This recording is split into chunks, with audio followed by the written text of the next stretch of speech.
السلام علیکم ورحمۃ اللہ وبرکاتہ۔ الحمدللہ رب العالمین والعاقبۃ للمتقین ولا عدوان الا علی الظالمین واشهد ان لا الہ الا اللہ وحدہ لا شریک له واشهد ان محمدا عبدہ ورسولہ صلوات اللہ وسلامہ علیہ وعلی آلہ وعلی اصحابہ ومن اهتدى بهدیہ واستنى بسنتہ الی یوم الدین، اما بعد۔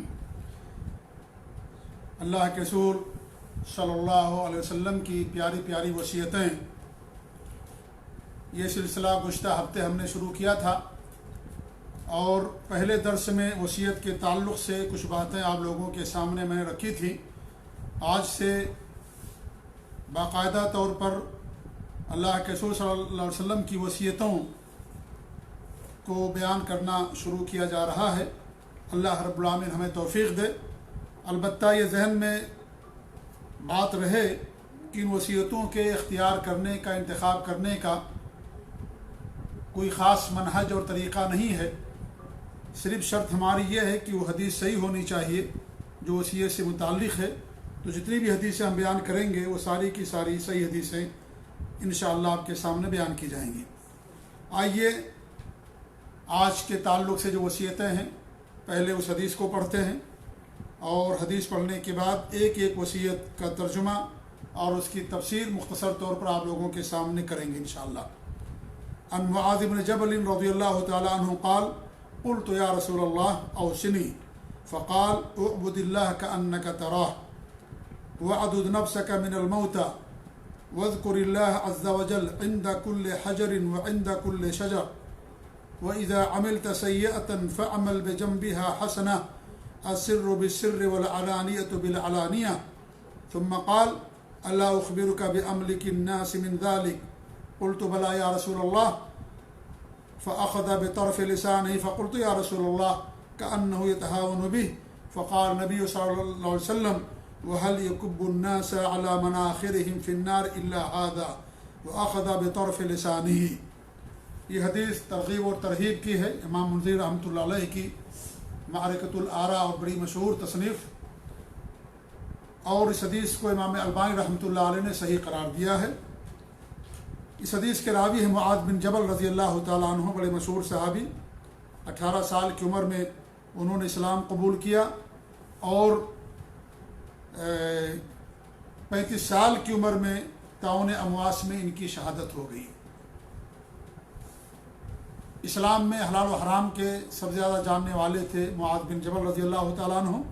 ہمارے نبی صلی اللہ علیہ وسلم کی حدیث ہے کہ قرآن 4 لوگوں سے پڑھنا سیکھو، ایک تو عبداللہ بن مسعود، دوسرے مولا ابی حذیفہ، اور تیسرے عمر بن کعب، اور چوتھے معاذ بن جبل رضی اللہ تعالیٰ عنہ۔ اس حدیث کے اندر ہمارے نبی صلی اللہ علیہ وسلم نے 5 وصیتیں فرمائی۔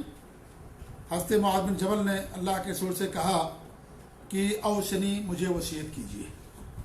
صحابہ کرام کو یہی لگن تھی کہ ہمیشہ اللہ کے رسول صلی اللہ علیہ وسلم سے سوال کیا کرتے تھے، پوچھتے تھے، اور دین کے بارے میں سوال کیا کرتے تھے۔ دنیاوی سوال نہیں کرتے تھے، نہ ہی مال کے بارے میں سوال کرتے تھے، صرف اور صرف ان کا سوال دین سے متعلق ہوتا تھا۔ اس لیے ہم نے گزشتہ درس میں بتایا تھا کہ مال کی وصیت سے بڑی وصیت دین کی وصیت ہوتی ہے۔ اللہ رب العالمین نے ہمیں تقویٰ کی اور دین کی وصیت کی ہے۔ تو انہوں نے ہمارے نبی سوال کیا کہ اوصنی، مجھے وصیت کیجیے۔ فقال، تمہارے نبی نے فرمایا اعبد اللہ کأنک تراہ، تم اللہ تعالیٰ کی عبادت کرو گویا کہ تم اللہ رب العالمین کو دیکھ رہے ہو، یعنی یہ شعور تمہارے اندر ہو، یہ احساس ہو کہ گویا کہ تم اللہ رب العالمین کا دیدار کر رہے ہو۔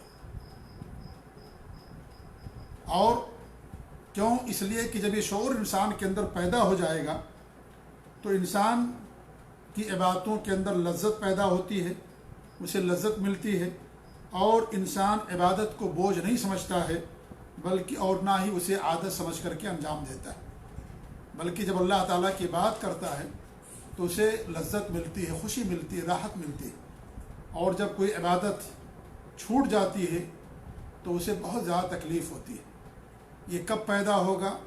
جب یہ شعور ہمارے اندر پیدا ہو کہ اللہ رب العالمین کو ہم عبادت کرتے ہوئے دیکھ رہے ہیں، یہ شعور انسان کے اندر کہ اللہ رب العالمین کو ہم دیکھ رہے ہیں، اور اگر یہ چیز نہ پیدا ہو تو کم سے کم یہ احساس ضرور ہمارے اندر ہونا چاہیے کہ اللہ رب العالمین ہم کو دیکھ رہا ہے، اور اسی کو احسان کہا گیا ہے۔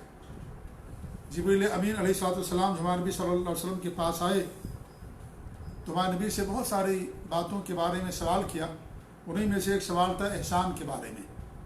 تو ہمارے نبی نے فرمایا کہ تم اللہ تعالیٰ کی بات اس طریقے سے کرو گویا کہ تم اللہ تعالیٰ کو دیکھ رہے ہو، اور اگر یہ شعور نہ پیدا ہو تو کم سے کم یہ شعور اور تصور اور احساس ضرور پیدا ہو کہ اللہ رب العالمین تم کو دیکھ رہا ہے۔ جب یہ شعور پیدا ہو جائے گا تو انسان کی باتوں کے اندر خشوع اور خضوع پیدا ہوگا، اور انسان اللہ تعالیٰ کی بات اس طریقے سے کرے گا کہ گویا کہ وہ اس کی زندگی کی آخری عبادت ہے، اور کوشش کرے گا کہ اللہ تعالیٰ اس کی عبادت کو قبول کرے، اخلاص پیدا کرے، اور اس کی عبادت صحیح طریقے سے انجام ہو، نبی صلی اللہ علیہ وسلم کی سنت کے مطابق انجام دے۔ اور احسان ہر چیز کے اندر مطلوب ہے۔ اللہ کے رسول صلی اللہ علیہ وسلم کی حدیث ان اللہ کتب الاحسان علی کل شیء، اللہ رب العالمین نے احسان کو ہر چیز کے اندر لکھ دیا ہے، ضروری قرار دے دیا ہے۔ یہاں تک کہ ہمارے نبی نے فرمایا کہ فَإِذَا فَعَلْتُمْ فَأَحْسِنُوا فَإِذَا قَتَلْتُمْ فَأَحْسِنُوا الْقِتْلَةَ، جب تم قتل کرو تو اچھی طریقے سے قتل کرو، وَإِذَا ذَبَحْتُمْ فَأَحْسِنُوا الذِّبْحَ، اور جب تم ذبح کرو تو اچھی طریقے سے ذبح کرو، وَلْيُحِدَّ أَحَدُكُمْ شُفْرَتَهُ، اور تم میں سے جب کوئی ذبح کرنا چاہے تو چھری کو تیز کر لے، وَلْيُرِحْ ذَبِيحَتَهُ، اور جانور کو آرام دے، صحیح مسلم کی روایت۔ تو احسان ہر چیز کے اندر مطلوب ہے، احسان دین کا آخری درجہ ہے، اور احسان کا مطلب یہ کہ انسان یہ شعور کرے کہ اللہ تعالیٰ کو دیکھ رہا ہے، گویا کہ یعنی حقیقت میں تو اللہ تعالیٰ کو دیکھ نہیں سکتا، لیکن وہ سوچے غور کرے کہ اللہ کے سامنے کھڑا ہے، اور اللہ رب العالمین حساب و کتاب لینے والا ہے، اللہ تعالیٰ کے ہاں جواب دہ ہونا ہے اسے، ان تمام چیزوں کے بارے میں اللہ تعالیٰ اسے سوال کرے گا، لہذا ہم اسی طریقے سے بات کریں جیسے اللہ اور اس کے رسول کا حکم ہے۔ اور یہ دین کا آخری درجہ ہوتا ہے۔ دین کے 3 درجے ہیں، اسلام، ایمان اور احسان۔ تو یہ احسان سمجھ لیجیے ہر چیز کے اندر مطلوب ہے۔ احسان کے کئی معنی ہوتے ہیں۔ احسان کا معنی عفو درگزر بھی ہوتا ہے، معاف کر دینا، حسن سلوک سے پیش آنا۔ ایک معنی یہ بھی ہے کہ واجب سے زیادہ دینا، یعنی انسان پر کوئی چیز واجب ہے لیکن اس سے زیادہ انسان کرتا ہے۔ کچھ مزدور اس کے یہاں کام کرتے ہیں، مزدوروں کی اس نے مزدوری دے دی اور بھی کچھ دے دیا، یہ بھی احسان کہا جاتا ہے۔ تو واجب سے زیادہ کرنا یہ بھی احسان ہوتا ہے۔ اور ایک احسان تو یہ ہے جو حدیث کے اندر ہمارے نبی نے فرمایا۔ تو اس طریقے سے احسان کی کئی صورتیں ہیں اور احسان کے کئی مراتب ہیں، اور ہمارے نبی صلی اللہ علیہ وسلم نے معاذ بن جبل ہی کو وصیت کرتے ہوئے فرمایا تھا اتق اللہ حیث ما کنت، تم جہاں کہیں بھی رہو اللہ تعالیٰ سے ڈرتے رہو، کہیں بھی رہو، خلوت میں، جلوت میں، لوگوں کے ساتھ تنہائی میں، سفر میں، حضر میں، جہاں بھی رہو اللہ تعالیٰ کا خوف، اللہ تعالیٰ کا تقوی، اللہ تعالیٰ کا ڈر تمہارے اندر ہونا چاہیے۔ تو سب سے پہلی وصیت ہمارے نبی نے فرمائی کہ تم اللہ تعالیٰ کی بات کرو گویا کہ تم اللہ رب العالمین کو دیکھ رہو۔ دوسری وصیت ہمارے نبی نے فرمائی کیا، وَعَدُدْ نَفْسَكَ مِنَ الْمَوْتَى، اپنے آپ کو مردوں میں شمار کرو، اپنے آپ کو مردوں میں شمار کرو۔ اور یہی زندگی کی اصل حقیقت ہے، کیونکہ یہاں کوئی ہمیشہ رہنے کے لیے نہیں آیا، ہر انسان کو ایک دن مرنا ہی مرنا ہے۔ یہ سب سے زیادہ یقین کی جانے والی چیزوں میں سے ہے موت۔ ہمارے بھی اللہ کا فرمان ہے وَاعْبُدْ رَبَّكَ حَتَّى يَأْتِيَكَ الْيَقِينُ، تم اللہ تعالیٰ کی بات کرو یہاں تک کہ تمہیں یقین آ جائے۔ یہاں یقین سے مراد علماء نے موت کہا ہے، کیونکہ موت سب سے زیادہ یقین کی جانے والی چیزوں میں سے ایک چیز ہے، اور یہ ایسا مسئلہ ہے کہ دنیا میں کسی بھی انسان کا اس کے اندر کوئی اختلاف نہیں ہے۔ کوئی بھی انسان ہو، اس کا کوئی بھی دھرم ہو، کوئی بھی مذہب ہو، دنیا میں کوئی موت کے بارے میں اختلاف نہیں کرتا۔ جو پیدا ہوا ہے ایک دن وہ ضرور مرے گا، کل من علیہا فان، سب ایک دن فنا ہو جائیں گے۔ رہنے والی ذات اللہ رب العالمین کی ہے، اور سب مر جائیں گے، سب وفات پا جائیں گے، کوئی ہمیشہ رہنے کے لیے نہیں آیا۔ جو پیدا ہوا ایک دن ضرور مرے گا وہ۔ تمہارے میری بڑی حقیقت بیان کی کہ انسان کیا کرے، تم اپنے آپ کو مردوں میں شمار کرو، گویا کہ تم دنیا سے جا چکے ہو، کیونکہ سب کے ساتھ یہ ہونے والا ہے۔ اور دنیا میرے بھائیوں فانی ہے، دنیا ہمیشہ رہنے والی نہیں ہے، یہ دنیا دارالعمل ہے، عمل کے لیے اللہ نے ہم کو عبادت کے لیے پیدا کیا ہے، آج عمل ہے حساب نہیں ہے، کل آخرت میں حساب ہوگا، عمل کا موقع نہیں ملے گا۔ خوش نصیب ہیں، کامیاب ہیں وہ لوگ جو دنیا کے اندر آخرت کی تیاری کرتے ہیں اور آخرت کی فکر کرتے ہیں، کیونکہ دنیا ہمیشگی والی نہیں ہے، ختم ہونے والی۔ ایمان کے ارکان میں سے ایک اہم رکن ہے یوم آخرت پر ایمان لانا۔ یوم آخر یعنی کہ ایک دن دنیا ختم ہو جائے گی، دنیا ہمیشہ نہیں رہے گی۔ تو کامیاب ہیں وہ لوگ جو دنیا کو دارالعمل سمجھتے ہیں اور آخرت کی فکر کرتے ہیں اور اس طریقے سے آخرت کی تیاری کرتے ہیں۔ اللہ کے رسول صلی اللہ علیہ وسلم فرمایا کن فی فی دنیا کا انکا غریب اور عابر السبیل، دنیا میں ایسی رہو گویا کہ تم اجنبی ہو یا مسافر ہو۔ ایک اجنبی اور ایک مسافر جو سفر کرتا ہے وہ سفر کے لیے کیا کرتا ہے؟ وہی سامان لے کر کے جاتا ہے جو اس کی زندگی کے لیے، سفر کے لیے ضروری ہوتا ہے، اور جہاں بھی اترتا رکتا ہے وہاں کے لیے وہ نہ گھر بنانے کی کوشش کرتا ہے بلکہ وہاں رہ کر کے پھر اپنے دوسری منزل کی طرف رواں دواں ہو جاتا ہے۔ تو یہ دنیا کی حقیقت ہے کہ دنیا ایک مسافر خانہ ہے، اور جو یہاں آ گیا اس کو ایک دن یہاں سے جانا ہی جانا ہے۔ ایک اسٹیشن ہے، اور اس کے بعد کا جو اسٹیشن ہے وہ موت کے بعد شروع ہو جاتا ہے۔ موت انسان کو زندگی سے عالم برزخ کے مرحلے کے اندر لے کر کے جانے والی چیز ہے۔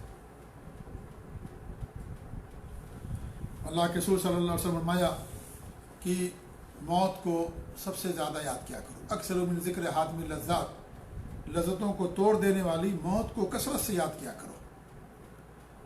اور ہمارے نبی نے اسی حدیث کے اندر فرمایا فَإِنَّهُ مَا ذَكَرَهُ وَحْدٌ فِي ضِيقِ الْعَيْشِ إِلَّا وَسَعَهُ عَلَيْهِ، کہ جو تنگی کے باوجود موت کو یاد کرے گا تو موت اس کے اوپر وسعت دے گی۔ یعنی دنیا کے اندر تنگی ہے، مال و دولت کی کمی ہے، لیکن جب وہ موت کو یاد کرے گا تو اسے محسوس ہوگا کہ بھئی ہمیں ایک دن مرنا ہے، ہمیں دنیا کی تنگی سے کیا لینا دینا، اصل تو آخرت کی زندگی ہے۔ تو یہ تنگی کے باوجود بھی اسے وسعت ملے گی، کیونکہ اسے معلوم ہے کہ دنیا فانی ہمیشہ رہنے والی نہیں، ختم ہونے والی، اصل زندگی اس کے بعد آنے والی زندگی۔ تو تنگی کے اندر انسان موت کو یاد کرتا ہے تو اللہ تعالیٰ اس کے اندر وسعت پیدا کرتا ہے، آخرت کی فکر ہوتی ہے، اور دنیا کی مال و دولت کو، زیب و زینت کو، ساز و سامان کو کوئی اہمیت نہیں دیتا۔ اور پھر ہمارے نبی نے فرمایا کہ وَلَا فِي سَعَةٍ إِلَّا ضَيَّقَهُ عَلَيْهِ، اور جو وسعت کے اندر موت کو یاد کرے گا تو یہ موت کی یاد اس کے اوپر تنگ کر دیتی ہے۔ کیوں؟ اس لیے کہ سمجھتا ہے کہ یہ دنیا کا جو ساز و سامان ہے یہ چند دنوں کے لیے، ہمیشہ کے لیے نہیں ہے، اصل زندگی اس کے بعد آنے والی، چند دن آرام کر لیں اس کے بعد ہمارے لیے تنگی آنے والی۔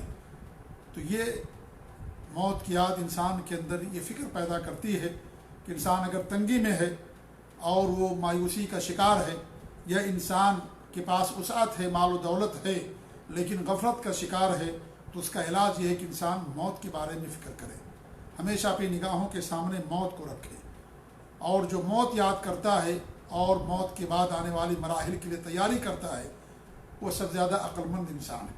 اللہ کے رسول صلی اللہ علیہ وسلم کی حدیث ابن عمر رضی اللہ تعالیٰ عنہ فرماتے ہیں کہ میں اللہ کے رسول صلی اللہ علیہ وسلم کے ساتھ تھا تو ایک انصاری صحابی آئے، تو ہمارے نبی صلی اللہ علیہ وسلم نے سلام کیا، تو ہمارے نبی نے اس کا جواب دیا۔ پھر انہوں نے کہا، اس انصاری صحابی نے سوال کیا، ای المؤمنین افضل، مومنوں میں سب سے افضل کون ہیں؟ تو ہمارے نبی نے فرمایا کہ احسنہم خلقا، ان میں سب سے اچھے اخلاق والے سب سے افضل لوگ۔ پھر انہوں نے سوال کیا، فای المؤمنین اکیس، مومنوں میں سب سے زیادہ عقل مند کون ہے؟ عقل مند کون ہے؟ تو ہمارے نبی نے فرمایا اکثرہم للموت ذکرا، جو سب سے زیادہ موت کو یاد کرنے والے ہیں، وہ احسنہم لما بعدہ استعدادا، اور اس کے بعد کی جو مراحل ہیں اور زندگی ہے اس کے لیے تیاری کرنے والے، اچھی تیاری کرنے والے یہ کیا ہیں؟ یہی عقل مند لوگ ہیں۔ اولئک الاکیاس، یہی عقل مند لوگ ہیں۔ ابن ماجہ کی حسن روایت، صحیح روایت، قابل عمل۔ تو ہمارے نبی نے فرمایا کہ وہ عقل مند لوگ ہیں، جو موت کے لیے تیاری کرتے ہیں، آخرت کی تیاری کرتے ہیں۔ موت کی تمنا کرنا انسان کے لیے جائز نہیں ہے، لیکن موت سے غفلت کرنا یا موت سے ڈرنا یہ بھی انسان کے لیے جائز نہیں ہے۔ آج ہماری پستی اور ذلت کے اسباب میں سے ایک اہم سبب موت سے ڈرنا بھی ہے۔ ہمارے نبی نے فرمایا تھا کہ ایک ایسا وقت آئے گا کہ تمہاری کوئی حیثیت نہیں ہوگی، خس و خاشاک کی طرح سے تمہاری حیثیت ہوگی، تمہارے اندر یعنی تمہاری تعداد بہت زیادہ ہوگی لیکن تمہاری کوئی حیثیت نہیں ہوگی، تمہارے دلوں کے اندر وہن ڈال دیا جائے گا۔ لوگوں نے پوچھا وہن کیا ہے؟ تمہارے نبی نے فرمایا حب الدنیا و کراہیت الموت، دنیا کی محبت اور موت سے ڈرنا۔ تو موت کا ڈر، یہ موت سے ڈرنا بھی انسان کے لیے جائز نہیں ہے، نہ موت کی تمنا کرنا انسان کے لیے جائز، نہ موت سے غفلت کرنا انسان کے لیے جائز۔ موت کا کوئی وقت متعین نہیں ہے، موت اچانک آتی ہے، اچانک موت آتی، کب آ جائے گی کسی کو پتہ نہیں۔ آج دیکھیے کورونا وائرس کی وجہ سے کتنے لوگ موت کا لقمہ بن گئے، کتنے لوگ دنیا سے چلے گئے، روزانہ خبریں آ رہی ہیں، کتنے لوگوں کی خبریں آ رہی ہیں، کب کس کی موت آ جائے، کب کس کی زندگی کا پنہ کاٹ دیا جائے، کب کس کی سانس روک دی جائے، کوئی نہیں جانتا ہے۔ انسان کی زندگی دو سانسوں کے درمیان، ایک سانس جو چھوڑتا ہے اور وہی سانس چھوڑنا اگر رک جائے، بند ہو جائے تو انسان مر جاتا ہے۔ دو سانسوں کے درمیان انسان کی پوری زندگی گھومتی ہے، اس لیے ہمیشہ انسان کو موت کو یاد رکھنا چاہیے۔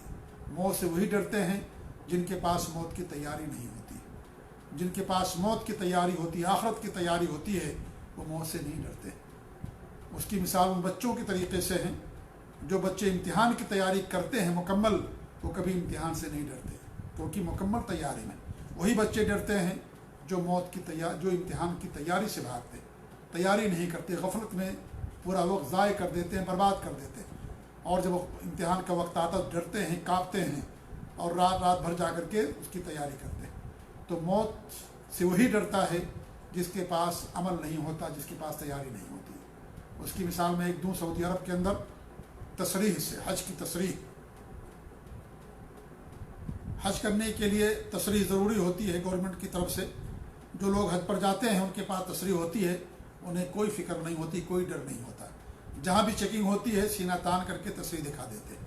لیکن جو بغیر تصریح کے بھاگ کر کے، چھپ کر کے، ڈر کر کے حج پہ جاتے ہیں، ہمیشہ ہر جگہ جہاں بھی تفتیش ہوتی ہے وہ ڈرے رہتے ہیں، سہمے رہتے ہیں کہ کب انہیں پکڑ لیا جائے اور کب ان کو جیل کے اندر ڈال دیا جائے یا ان کو واپس کر دیا جائے، ہمیشہ فکر اور ڈر لگی رہتی ہے۔ وہی مثال ہے، اگر انسان کے پاس تیاری ہوگی تو کبھی انسان موت سے نہیں ڈرے گا۔ مومن کبھی موت سے نہیں ڈرتا، موت سے ڈرنا انسان کو بزدل بنا دیتا ہے۔ اس لیے موت اپنے وقت پر آئے گی، نہ ایک سیکنڈ پہلے نہ ایک سیکنڈ بعد، اس لیے انسان کبھی موت سے نہیں ڈرتا۔ لیکن اس کا مطلب یہ نہیں کہ انسان موت کی تمنا کرے، یا انسان چھلانگ لگا لے، یا انسان آگ میں کود جائے، یا انسان دریا کے اندر کود جائے، اسے تیرنا نہیں آتا، یہ مطلب نہیں اس کا، یہ اپنے آپ کو ہلاکت کے اندر ڈالنا۔ تو موت سب کو آئے گی، انسان ہمیشہ موت کو اپنی نگاہوں کے سامنے رکھے۔ اور موت انسان کیسے یاد کرے گا؟ اس کے بہت سارے ذرائع ہیں جس کے ذریعے سے انسان موت یاد کرتا ہے۔ سب سے پہلی چیز یہ ہے کہ انسان قبرستان کی زیارت کرے۔ ہمارے نبی کی حدیث ہے، قبرستان کی زیارت کرو، پہلے میں نے تمہیں منع کیا تھا لیکن اب زیارت کرو، کیونکہ قبرستان کی زیارت سے انسان کو موت اور آخرت یاد آتی ہے۔ تو یہ ایک سبب ہے، ذریعہ ہے موت یاد کرنے کے، انسان قبرستان جایا کرے۔ جب انسان کے دلوں پر زنگ لگ جائے، جب انسان کے دل کے اندر سختی ہو جائے، جب انسان غافل ہو جائے، دنیا کا بن کر کے رہ جائے، تو انسان قبرستان جائے۔ قبرستان جانے سے انسان کو موت اور آخرت یاد آتی ہے۔ دوسری چیز مریضوں کی عادت کرنا، بیماروں کی عادت کرنا، خاص طور سے بیمار جو جاگنے کے عالم میں ہیں، مرض الموت میں ہیں، آپ ان کی زیارت کریں گے، آپ کو بھی موت یاد آئے گی۔ تیسری چیز یہ ہے کہ جو لوگ ہمارے وفات پا چکے ہیں، ہمارے ساتھ اٹھتے تھے، بیٹھتے تھے، کھانا کھاتے تھے، صبر کرتے تھے، ہمارے ساتھ انہوں نے تعلیم حاصل کی، مزاح کرتے تھے، زندگی گزارتے تھے، کام بود کیا کرتے تھے، ساتھ میں اٹھتے بیٹھتے تھے۔ ہم نے کتنے اپنے ساتھیوں کو اپنے ہاتھوں سے قبر کے آغوش میں جا کر کے انہیں اس کے قبر کے آغوش کے حوالے کر دیا، کتنے لوگوں کو اپنے ہاتھوں سے ہم نے دفن کیا۔ ان لوگوں کے بارے میں اگر ہم غور کریں گے، سوچیں گے، تو انسان کو موت یاد آئے گی، انسان موت یاد کرے گا۔ تو موت جب انسان یاد کرتا ہے تو اس کے بہت سارے فائدے ہیں۔ ایک فائدہ تو یہ ہے کہ اللہ اور اس کے رسول کی نافرمانی اور گناہوں سے موت انسان کو بچاتی ہے۔ نمبر 2، اللہ کی عبادت اور نبی کے اطاعت پر موت کی یاد انسان کو قائم رکھتی ہے۔ نمبر 3، عبادات کے اندر خشوع و خضوع پیدا کرتی ہے۔ نمبر 4، لوگوں کے ساتھ حسن اخلاق پر ابھارتی ہے۔ نمبر 5، دنیا کے مصائب عالم کو، دنیا کی مصیبتوں اور پریشانیوں کو آخرت کی مصائب و عالم پر ہلکا کرتی ہے۔ یعنی انسان سوچتا ہے کہ دنیا کی مصیبت آخرت کی مصیبت کے بارے میں کچھ بھی نہیں، کیونکہ یہ مصیبت معمولی ہے، وقتی اور عارضی، ختم ہو جانے والی، اور آخرت کی مصیبت کبھی ختم ہونے والی نہیں ہے۔ نہ آخرت کی نعمت ختم ہونے والی ہے، نہ آخرت کی مصیبت کبھی ختم ہونے والی۔ نمبر 6، انسان کے اندر قناعت اور زہد پیدا کرتی ہے، قناعت پیدا کرتی ہے انسان کے اندر۔ 7ویں چیز یہ کہ اللہ تعالیٰ سے انسان کو قریب کرتی ہے۔ موت کی 8ویں چیز، موت کی کثرت یاد دل کو زندہ رکھتی ہے، انسان کا دل زندہ رہتا ہے۔ 9ویں چیز یہ ہے کہ ایسے انسان کو حسن خاتمہ بھی اللہ کے فضل سے نصیب ہوتا ہے۔ اور 10ویں چیز یہ ہے کہ جو دنیا کی مصیبتیں ہیں، پریشانیاں ہیں، ان پر صبر کی تعلیم دیتی ہے موت کی یاد۔ انسان صبر کرتا ہے، اسے معمولی اور ہلکا سمجھتا ہے، اور اگر تنگی ہے تو بھی اس کے اوپر وسعت ہوتی ہے، اور اگر انسان وسعت کے اندر ہے، غفلت کی زندگی گزارتا ہے، تو دنیا کی تنگی اسے محسوس ہوتی ہے۔ تو ہمارے نبی نے فرمایا کہ موت اپنے آپ کو مردوں کے اندر شمار کرو۔ اور ہمارے نبی کی بہت ساری، ہمارے نبی کی حدیث ہے کہ ہمارے نبی نے فرمایا کہ موت کو غنیمت سے پہلے، زندگی سے پہلے، یعنی موت سے پہلے زندگی کو غنیمت جانو، یہ بھی ہمارے نبی کی حدیث ہے۔ تو انسان موت کو یاد کرے، کثرت سے یاد کرے، اور جب انسان موت یاد کرے گا تو اس کے اندر آخرت کی فکر پیدا ہوگی، اور اسی لیے ہمارے نبی نے وصیت فرمائی۔ تیسری چیز ہمارے نبی نے وصیت فرمائی، وَاذْكُرِ اللَّهَ عَزَّ وَجَلَّ عِنْدَ كُلِّ حَجَرٍ وَعِنْدَ كُلِّ شَجَرٍ، ہر شجر و حجر کے پاس اللہ کا ذکر کیا کرو، یعنی ہمیشہ اللہ کا ذکر کرو، اللہ کو یاد کرو، کیونکہ سب سے زیادہ احسانات اور انعامات اللہ رب العالمین کے ہیں ہمارے اوپر، اس لیے سب سے زیادہ انسان کو اللہ تعالیٰ کو یاد کرنا۔ اللہ رب العالمین نے ہمیں حکم دیا ہے کہ ہم کثرت سے اللہ تعالیٰ کو یاد کریں۔ یا ایھا الذین آمنوا اذکروا اللہ ذکرا کثیرا، اے ایمان والو تم کثرت سے اللہ رب العالمین کو یاد کرو، اللہ کو یاد رکھو کثرت سے، کبھی نہ بھولو اللہ رب العالمین کو، کیونکہ سب کو اللہ کے سامنے جانا ہے، سب کو ایک دن مرنا ہے۔ اور دوسری آیت میں اللہ فرماتا ہے کہ والذاکرین اللہ کثیرا والذاکرات اعد اللہ لہم مغفرۃ واجرا عظیما، کثرت سے اللہ کو یاد کرنے والے مرد اور کثرت سے اللہ کو یاد کرنے والی عورتیں، ایسے لوگوں کے لیے اللہ رب العالمین نے مغفرت اور اجر عظیم تیار کر رکھا ہے، یعنی ایسے لوگوں کے لیے جنت ہے، ایسے لوگوں کے گناہوں کی مغفرت کر دی جاتی ہے، ایسے لوگوں کو اجر عظیم دیا جاتا ہے، جنت سے نوازا جاتا ہے، جو کثرت سے اللہ کا ذکر کرتے ہیں، اللہ تعالیٰ کو یاد کرتے ہیں۔ اور ذکر سے، اللہ کی یاد سے دلوں کو اطمینان ملتا ہے۔ اللہ کا فرمان، اللہ بذکر اللہ تطمئن القلوب، اللہ کے ذکر سے دلوں کو اطمینان ملتا ہے، سکون ملتا ہے۔ قرآن کی آیت سے، حدیثوں کو پڑھنے سے، عبادات کرنے سے، اور نیکی کرنے سے، حسن اخلاق سے پیش آنے سے، ان تمام چیزوں کے کرنے سے انسان کے دل کو اطمینان ملتا ہے، سکون ملتا ہے۔ اس طریقے سے اللہ کے رسول صلی اللہ علیہ وسلم کی حدیث ہے کہ لا یزال لسانک رطبا فی ذکر اللہ، تمہاری زبان ہمیشہ اللہ کے ذکر کے اندر تر و تازہ ہونی چاہیے، ہمیشہ تر و تازہ ہونی چاہیے، انسان ہمیشہ اللہ کا ذکر کرے۔ اور ایک حدیث امام نبی نے فرمایا کہ جو انسان اللہ تعالیٰ کو یاد رکھتا ہے اور جو نہیں یاد رکھتا، اس کی مثال زندہ اور مردے کی۔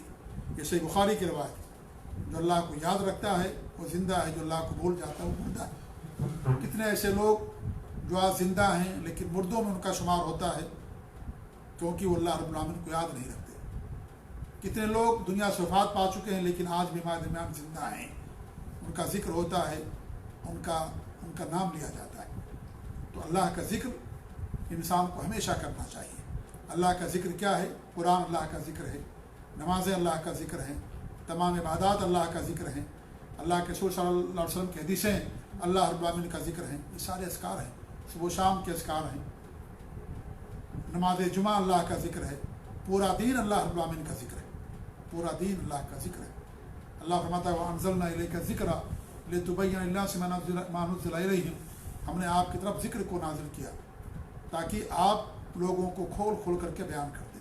اللہ نے آسمان سے دین اتارا قرآن و حدیث کی شکل میں، تو پورا دین ذکر ہے، دین پر عمل کرنا ذکر ہے، کیونکہ جو دین پر عمل کرے گا گویا کہ اللہ تعالیٰ کو یاد کرتا ہے کہ اللہ کا دین ہے، اس لیے اس کے اوپر عمل کرتے ہیں، اللہ کا حکم ہے اس لیے عمل کرتے ہیں، اللہ نے منع فرمائی اس لیے اس سے دور رہتے ہیں۔ تو یہ اللہ کا ذکر کرنا یہ کیا ہے؟ یہ ہمیشہ انسان کے لیے ضروری ہے کہ جو انسان اللہ کا ذکر کرتا ہے اللہ رب العالمین اس کے گناہوں کو معاف کرتا ہے، اور اللہ رب العالمین اس کے لیے ایسے لوگوں کے لیے اجر عظیم کا وعدہ کیا۔ چوتھی وصیت ہمارے نبی نے فرمائی وَإِذَا عَمِلْتَ سَيِّئَةً فَعْمَلْ بِجَنبِهَا حَسَنَةً، اور جب تم سے کوئی گناہ سرزد ہو جائے تو فوراً بعد میں نیکی کر لیا کرو، فوراً اس کے بعد نیکی کر لیا کرو۔ السر بالسر والعلانیۃ بالعلانیہ، پوشیدہ کے عوض پوشیدہ اور اعلانیہ کے عوض اعلانیہ، یعنی اگر گناہ پوشیدہ ہے تو نیکی پوشیدہ کر لو، اور اگر گناہ اعلانیہ تم نے کیا ہے تو نیکی بھی اعلانیہ کر لو۔ ہمارے نبی نے یہی وصیت، یہی نصیحت حضرت معاذ بن جبل اور اس طریقے سے ابو ذر رضی اللہ تعالیٰ عنہ کو بھی کی تھی کہ اتق اللہ حیثما کنت واتبع السیئۃ الحسنۃ تمحها، کہ جہاں بھی رہو اللہ سے ڈرو اور برائی کی بات نیکی کر لو، نیکی برائی کو ختم کر دے گی۔ انسان ہے، شیطان کے بہکاوے میں انسان آ سکتا ہے، دھوکے میں آ سکتا ہے، غفلت طاری ہو سکتی ہے، اس لیے اگر غلطی ہو جائے، گناہ ہو جائے تو فوراً انسان کو نیکی کر لینا چاہیے۔ یہ نیکی انسان کے گناہوں کو مٹا دیتی ہے۔ اللہ کا فرمان ہے ان الحسنات یذهبن السیئات، نیکیاں گناہوں کو مٹا دیتی ہیں۔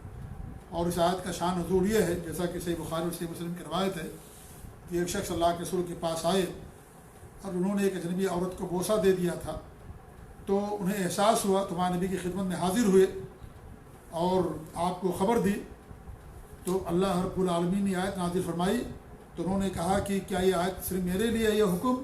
تو ہمارے نبی نے فرمایا کہ نہیں، ساری امت کے لیے ہے، سارے لوگوں کے لیے۔ تو اگر کبھی گناہ ہو جائے تو اس کے بعد انسان نیکی کر لے، نیکی انسان کے گناہوں کو مٹا دیتی ہے۔ اور مومن کبھی بھی گناہ پر اصرار نہیں کرتا ہے، اگر گناہ، کیونکہ چھوٹے گناہوں پر اصرار بھی وہ گناہ بڑا بن جاتا ہے، بلکہ وہ توبہ کی طرف بھاگتا ہے، توبہ کرتا ہے، اور بڑے گناہوں کی مغفرت کے لیے توبہ ضروری۔ چھوٹے چھوٹے گناہ عبادات سے مٹ جاتے ہیں، اللہ تعالیٰ مٹا دیتا ہے، جیسے وضو ہے، نماز ہے، صوم ہے، صلاۃ ہے، حج عمرہ ہے، یہ سارے گناہوں کو مٹا دیتے ہیں، جمعہ کی نماز ہے، لیکن بڑے گناہوں کی مغفرت کے لیے توبہ ضروری۔ اللہ کے رسول صلی اللہ علیہ وسلم فرمایا کہ ایک نماز سے لے کر کے 5 نمازیں اور ایک جمعہ سے لے کر کے دوسرے جمعہ تک، اور پھر ہمارے نبی نے فرمایا کہ سارے گناہوں کو مٹا دیتے ہیں اذا اجتنبت الکبائر، جب کبیرہ گناہوں سے بچا جائے۔ تو کبیرہ گناہوں کی مغفرت کے لیے توبہ انسان کے لیے ضروری ہے، تب جا کر کے اس گناہ کو اللہ تعالیٰ معاف کرتا ہے، اور آخرت میں اللہ تعالیٰ کی مشیت کے تحت ہوتا ہے۔ اگر بڑا گناہ ہے شرک کے علاوہ، بڑے کفر اور نفاق کے علاوہ، تو اسی صورت میں اللہ تعالیٰ کی مشیت کے تحت ہے، اللہ تعالیٰ چاہے تو معاف کر دے، چاہے تو معاف نہ کرے۔ جی، تو یہ بھی ہمارے نبی نے فرمایا کہ جب گناہ ہو جائے تو نیکی کر لو، وہ نیکی کیا ہے؟ گناہوں کو مٹا دے گی، برائی کو ختم کر دے گی۔ آخری 5ویں وصیت ہمارے نبی نے اس حدیث کے اندر فرمایا، ثم قال، پھر ہمارے نبی نے فرمایا الا اخبرک بعملک الناس من ذلک، کیا میں تمہیں ایسی بات نہ بتاؤں جو لوگوں کو گناہ سے بالکل محفوظ کر دے؟ قلت بلا یا رسول اللہ، تو کہتے میں نے کہا کہ ضرور اللہ کے رسول صلی اللہ علیہ وسلم بتائیے کہ کون سی چیز ہے کہ وہ کرنے کے بعد انسان اپنے آپ کو گناہوں سے بچا لے گا، اور جو بنیاد ہے سمجھ لیجیے گناہوں کی، تو وہ کون سی چیز ہے جس کو کرنے کے بعد انسان اپنے آپ کو گناہوں سے محفوظ کر لے گا؟ تو ہمارے نبی نے کیا کیا؟ فاخذ بطرف لسانہ، آپ نے اپنی زبان کا کنارہ پکڑا۔ فقلت یا رسول اللہ، یعنی آپ نے زبان کی حفاظت کی وصیت کی۔ تو کہتے ہیں کہ میں نے کہا کہ اللہ کے رسول صلی اللہ علیہ وسلم کیا اس زبان سے کأنہ یتہاون بہ، یعنی گویا کہ اسے معمولی سمجھ رہے تھے کہ اس زبان کی وجہ سے، یعنی زبان سب سے اہم ہے کہ اگر ہم نے زبان پر کنٹرول کر لیا تو ہم نے گویا کہ اپنے آپ کو گناہوں سے بچا لیا۔ تو کہتے ہیں کہ گویا کہ صحابی رسول معاذ بن جبل رضی اللہ تعالیٰ عنہ نے اسے معمولی سمجھا، تو ہمارے نبی نے فرمایا وَهَلْ يَكُبُّ النَّاسَ عَلَى مَنَاخِرِهِمْ فِي النَّارِ إِلَّا هَذَا، کہ لوگوں کو جہنم میں ان کی پیشانیوں یا ان کے ناک کے بل یہی چیز داخل کرے گی جہنم کے اندر۔ وَأَخَذَ بِطَرْفِ لِسَانِهِ، اور آپ نے اپنی زبان کا کیا کیا؟ اپنی زبان کا کنارہ پکڑا۔ تو اس طریقے سے پانچویں جو وصیت ہمارے نبی نے اس حدیث کے اندر فرمائی وہ وصیت تھی زبان کی حفاظت کی، اور یہ بہت اہم وصیت ہے، کیونکہ زبان میرے بھائیوں بار بار جیسا کہ کہا جاتا ہے کہ زبان اللہ تعالیٰ کی نعمت بھی ہے اور امانت بھی ہے، دو دھاری تلوار ہے، ایسی تلوار جس کی طرف دونوں طرف اگر دھاری ہو تو ایسی صورت میں انسان بڑے احتیاط کے ساتھ تلوار کو استعمال کرتا ہے، یا کوئی چاقو ہو کہ دونوں طرف اس کے اندر دھار ہو تو انسان بڑے احتیاط سے اسے استعمال کرے گا۔ ایسی زبان اللہ رب العالمین کو دو دھاری تلوار ہے، بڑے احتیاط سے انسان کو اپنی زبان کو استعمال کرنا ہے، کیونکہ اکثر لوگوں کے گناہ زبان کی وجہ سے ہوتے ہیں۔ نیکیاں بھی انسان زبان سے کرتا ہے، سب سے بڑی نیکی جس کے ذریعے انسان مسلمان بنتا ہے توحید کا اقرار، کلمہ شہادت کا زبان سے ادا کرنا، انسان زبان ہی سے کہتا ہے، اس کے بعد انسان مسلمان بنتا ہے۔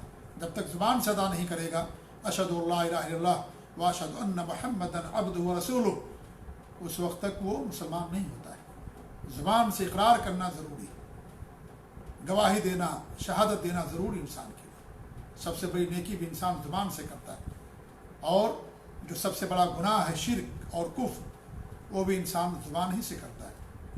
اس لیے ہمارے نبی نے فرمایا کہ اکثر و خطایا بنی آدم فی اللسان، انسانوں کے اکثر گناہ زبان کے اندر ہوتے ہیں، زبان سے کیے جاتے ہیں۔ آپ دیکھیں شرک ہے، کفر ہے، اور اس طریقے سے ظلم اور زیادتی ہے، غیبت ہے، جھوٹ ہے، چغلخوری ہے، جھوٹی گواہیاں ہیں، جھوٹی قسمیں کھانا ہے، لوگوں کے عیوب بیان کرنا، اور اس طریقے سے گالیاں دینا، رازوں کو آؤٹ کرنا، لعنت کرنا، ملامت کرنا، لایانی باتیں کرنا، بک بک کرتے رہنا، اور غیبتیں اور چغلخوریاں کرنا، چاہے حکمرانوں کی ہوں، چاہے عام لوگوں کی ہوں، چاہے علماء کی ہوں، یہ تمام چیزیں انسان زبان سے انجام دیتا ہے۔ اس لیے ہمارے نبی نے زبان کی وصیت فرمائی، کیونکہ انسان اگر زبان پر کنٹرول کر لے جائے تو جسم کے دیگر اعضاء پر بھی کنٹرول کرنا اس کے لیے آسان ہو جاتا ہے۔ ہمارے نبی کی حدیث ہے لا یستقیم ایمان عبد حتی یستقیم قلبہ، کسی بھی بندے کا ایمان اس وقت تک صحیح نہیں ہوگا جب تک کہ اس کا دل صحیح نہ ہو، اور ولا یستقیم قلبہ حتی یستقیم لسانہ، اور کسی بھی انسان کا دل اس وقت تک صحیح نہیں ہوگا جب تک کہ اس کی زبان صحیح نہیں ہوگی۔